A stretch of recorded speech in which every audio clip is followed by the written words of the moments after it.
म्हणत असतो, प्रताप काका तुझ्याशी चांगले वागतात म्हणून तुला ना एका लहान मुलीला चॉकलेट दिल्यावर जेवढा आनंद होतो ना, अगदी तेवढाच तुला झालाय. मग सायली चैतन्यला म्हणते, अगदी बरोबर.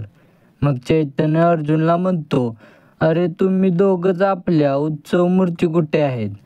मग अर्जुन चैतन्यला म्हणतो, ती तिच्या बाबासोबत येणार आहे. मग चैतन्य अर्जुनला म्हणतो, बरोबर आहे रविराज सर असणे आज ॲक्सेप्टेडच आहे.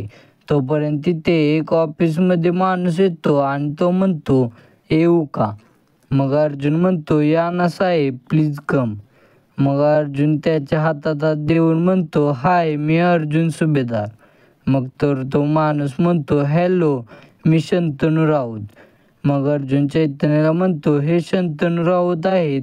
मग अर्जुन पुन्हा शंतनू राऊतला म्हणतो, हा चैतन्य गडकरी आणि ही माझी मिसेस सायली सुभेदार. मग अर्जुन म्हणतो, हे डजेट्स आहेत सायकोलॉजीचे, प्लीज सीट सर. मग शंतनू म्हणतो, थँक्यू. मला वाटले मला उशीर झाला की काय. बाय द वे आपले विटनेस अजून आलेले दिसत नाही. मग अर्जुन म्हणतो, त्या पण फंक्शन नंतर पण त्यांचे लीडर तो फंक्शन आहेत की. तोपर्यंत दरवाजामध्ये रविराज आणि प्रिया येतात. मग रविराज अर्जुनला म्हणतो, येऊ का? मग अर्जुन रविराजला म्हणतो, प्लीज या ना सर. मग अर्जुन शंतनूला म्हणतो, हे ॲडव्होकेट रविराज किल्लेदार व ही त्यांची क्लायंट प्रिया आणि हे आहेत शंतनू राऊत सायकोलॉजिक्स, बसा. मग चैतन्य रविराजला म्हणतो, सर तुम्हाला काय चहा कॉफी सांगू का? मग रविराज म्हणतो, नाही नको, आपण सरळ कामाला सुरुवात करूया. मग शंतनू रविराजला म्हणतो, मला प्रिया मधुकर उर्फ तन्वी सुभेदार यांच्याकडून काही प्रश्नांची उत्तरे ऐकायची आहेत. मग तन्वी शंतनूला म्हणते, तुम्ही हवं ते विचारा, मी अजिबात घाबरत नाही. मग अर्जुन प्रियाला म्हणतो, कॉन्फिडन्स आवडला मला तुझा प्रिया. मग प्रिया अर्जुनला म्हणते, हा कॉन्फिडन्स खरं बोलण्यातून येतो अर्जुन. माझं स्टेटमेंट मी पहिल्या दिवसापासून तेच ठेवलंय. तो आता किती सायकोलॉजीकडे मला घेऊन गेलास ना तरी माझं ते स्टेटमेंट बदलणार नाही. मग रविराज म्हणतात, तन्वी हे बघ तू फक्त विचारलेल्या प्रश्नांची उत्तरे दे.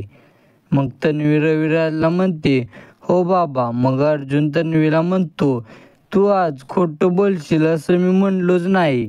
मग तुला तुझ्या डोक्यात हा थॉट आलाच कसा?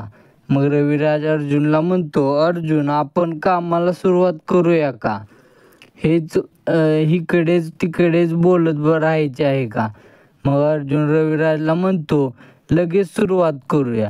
तर तन्वी, खुनाच्या रात्री तू काय बघितलं होतंस ते परत एकदा सांगशील का? मग तन्वी अर्जुनला म्हणते, हो सांगते ना. माझ्या पोटात दुखायला लागलं म्हणून मी आणि विलास काका घरी परत आलो.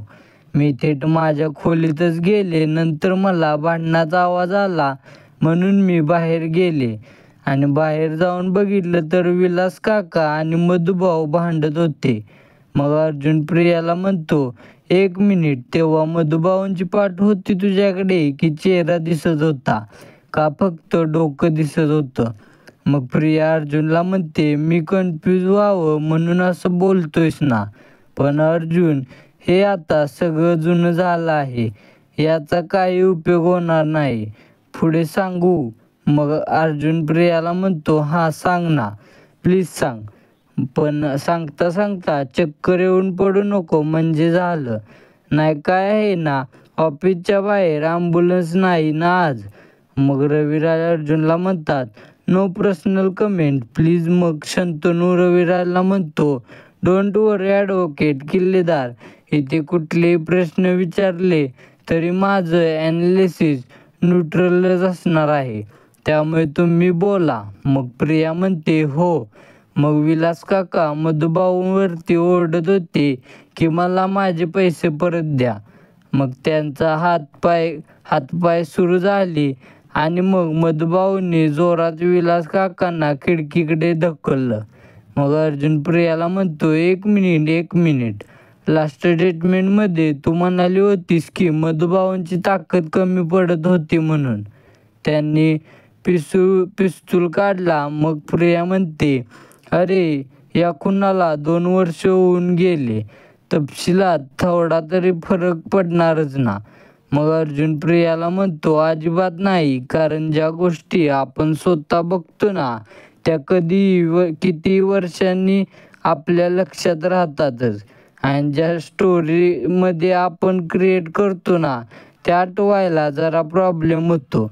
मग रविराज अर्जुनला म्हणतो, तू माझ्या क्लायंटवर आरोप करतोयस. अर्जुन म्हणतो, अजिबात नाही, प्लीज कंटिन्यू. मग प्रिया म्हणते, मग मधुभाऊंनी त्यांच्या पॅन्टच्या खिशातून बंदूक काढली आणि विलास काकांच्या डोक्यावर धरली.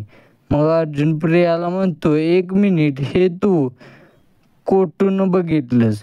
मग प्रिया म्हणते, आधी मी दारा आडून बघत होते आणि नंतर जेव्हा भांडण वाढलं तेव्हा मी टेबलच्या मागे लपून बसले होते. मग अर्जुन म्हणतो, मिस तन्वी, आश्रमात जेव्हा आपण रिक्रिएशन केलं होतं ना तेव्हाच तुझं स्टेटमेंट आहे की तू तिथून लपून बघत होतीस.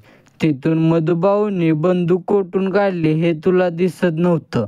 मग प्रिया अर्जुनला म्हणते, हो. मग अर्जुन प्रियाला म्हणतो, आणि आता म्हणतेस की मधुभाऊंनी पॅन्टच्या खिशातून बंदूक काढली, काय तर अंदाज लाव ना. मग प्रिया म्हणते, हो, पॅन्टमधून काढलेलं दिसलं मला. मग अर्जुन तन्वीला म्हणतो, मग तू कोर्टाच्या स्टेटमेंटमध्ये असं का म्हणली होतीस की मधुभाऊंनी लेंगच्या खिशातून बंदूक काढली होती? नेमकं मधुभाऊंनी काय घातलं होतं, पॅन्ट की लेंगा? मग प्रिया म्हणते, सो सॉरी, पॅन्ट नव्हती, लेंगा होता, लेंगा. मग अर्जुन म्हणतो, तुला हे आठवत नाही की मधुभाऊंनी तेव्हा पॅन्ट घातली होती की लेंगा, पण तुला हे आठवतंय की त्यांनी खिशातून बंदूक काढली होती. मग प्रिया चिडते आणि अर्जुनला म्हणते, हे बघ, जेवढं महत्त्वाचं आहे ते सगळं आठवतंय मला, आणि हे असे फालतू डिटेल्स लक्षात ठेवायला हा काय मेमरी गेम नाही. मग रविराज म्हणतो, तन्वी, उगाच तू हायपर होऊ नको, तू शांत हो. कशाला हायपर होतीस? मग तन्वी रविराजला म्हणते, बाबा, तू उलटसुलट मुद्दाम विचारतोय मला. त्याला माहिती आहे की मला पॅनिक अटॅक येतात, तरी मुद्दाम करतो तो हे सगळं. मग रविराज तन्वीला म्हणतात, उलट प्रश्न विचारणं काय आहे त्याचं मग काम आहे. मग तन्वी शंतनूला म्हणते, त्याने असं माझ्यावर प्रेशर टाकलं आणि चौकशीचं उत्तर देताना माझ्याकडून काय गडबड झाली तर हा भाग एवढाच दाखवलाय त्यांनी, तर पुढील भाग खूपच रोमांचक असणार आहे. जर व्हिडिओ आवडला असेल तर लाईक करा. व्हिडिओ कसा वाटला हे कमेंट करून नक्की सांगा. आणि मालिकेच्या अशाच नवनवीन अपडेट सगळ्यात आधी तुमच्यापर्यंत येण्यासाठी चॅनेलला सबस्क्राईब करा.